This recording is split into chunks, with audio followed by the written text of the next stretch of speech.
I recently shared the sew along for New Look 6711 View C, the pants, and today I'm back with the same pattern to share View A, the long cardigan. I've used a jersey knit for this project, and its lightweight quality gives this cardigan the feel of a casual duster, which I love. This pattern has a top stitched facing, a flared sleeve band, and 3 buttons, so you have the option to close the center front.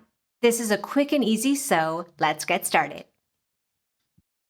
Place your back bodice pieces right sides together along the center back seam and pin in place.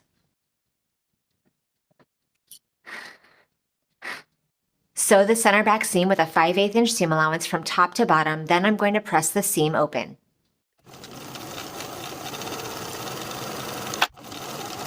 Here are the wrong sides of my front bodice pieces, and I'm going to reinforce the shoulder seams.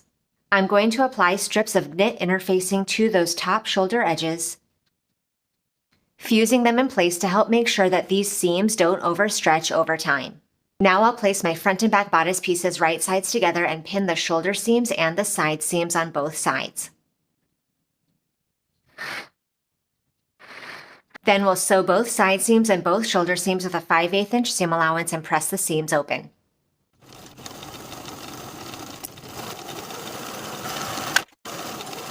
I've applied interfacing to the wrong sides of my front and back facing pieces. Now I'll place them right sides together, aligning the shoulder seams and pin in place.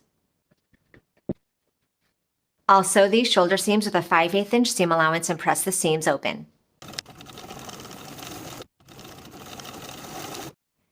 Now that the facings are sewn together, you can also finish the outer edges all the way around. I'm choosing to finish these outer edges just by folding them to the wrong side by 1/4 inch and stitching close to the raw edge all the way around the outer edges.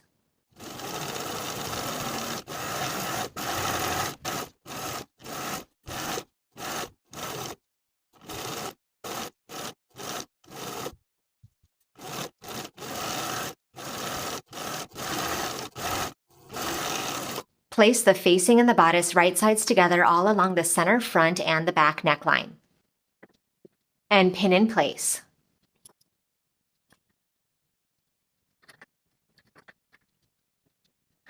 Sew the facing from the bottom of one center front all the way around the neckline, and back down the opposite center front with a 5/8 inch seam allowance.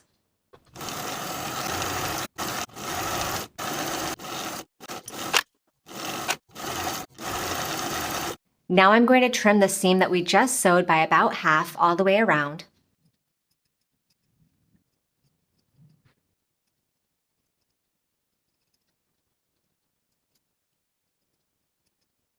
And I'll also snip into the curves of the curved section of the neckline at the center front and the back neckline section.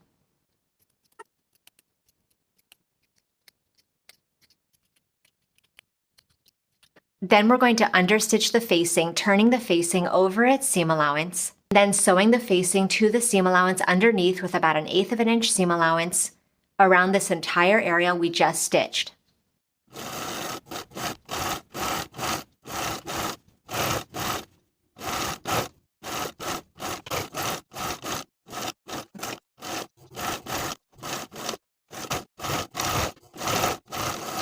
Now we can turn that facing entirely to the inside and give those center front and back neckline edges a good press. Once it's pressed, we're going to top stitch the facing to the bodice all the way around, starting and stopping 5 inches from the bottom of the garment.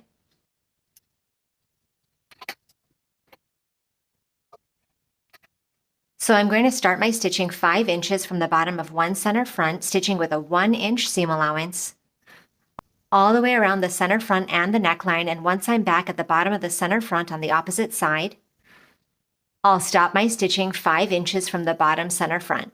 Backstitch at the beginning and end of your stitches.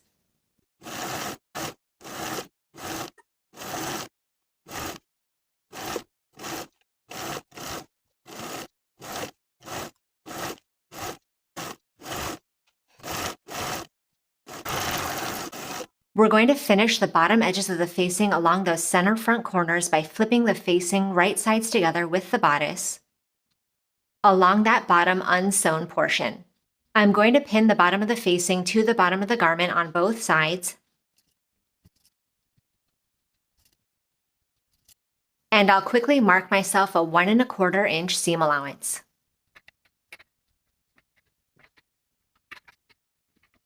Then I'll sew horizontally along the bottom edges of the front bodice pieces with that 1¼ inch seam allowance.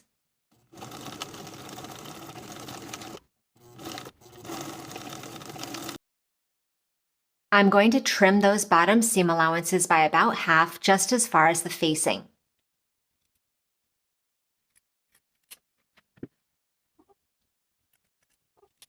Then we can turn the bottom of the facings right side out, poking out the bottom corners on both sides.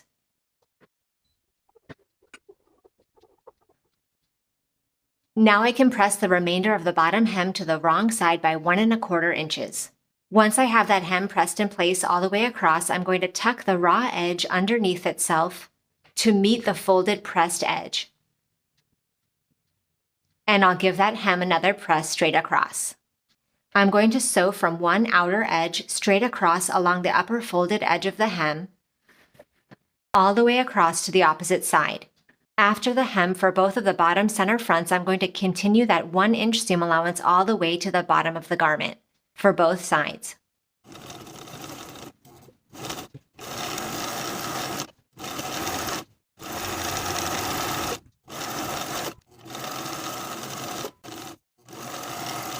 Fold your sleeve in half, right sides together, aligning the underarm seam and pin in place.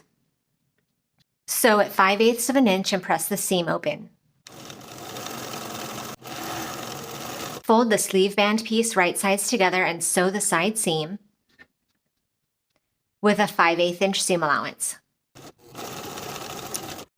To form a narrow hem along the bottom unnotched edge of the band, I've gone ahead and pressed that raw edge to the wrong side by 5/8 of an inch. Now I'll tuck the raw edge underneath to meet the crease, and we can sew along that upper inner fold all the way around.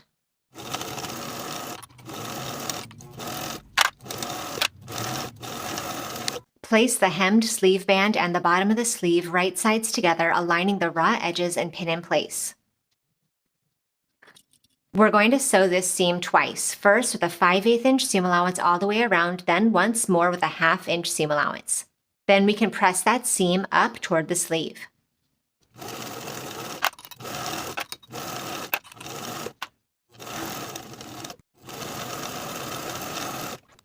With the sleeve right side out, place it right sides together with its corresponding armhole and pin in place all the way around.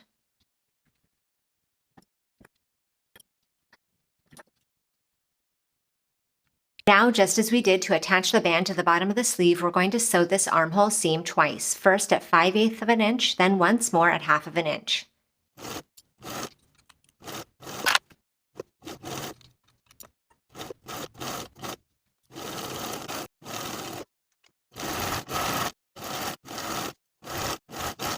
Now that the sleeve is sewn into the armhole, we're going to trim the seam allowance just at the bottom of the armhole. From front notch to back notch, close to that 1/2 inch set of stitches.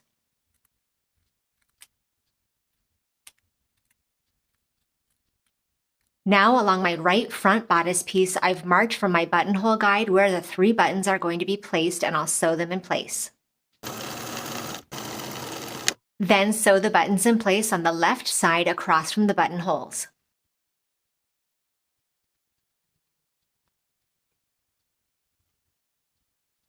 And now the cardigan jacket is complete. Thank you for watching this sew along. Please subscribe to the channel so you don't miss upcoming sewing tutorials, and I'll see you in the next video.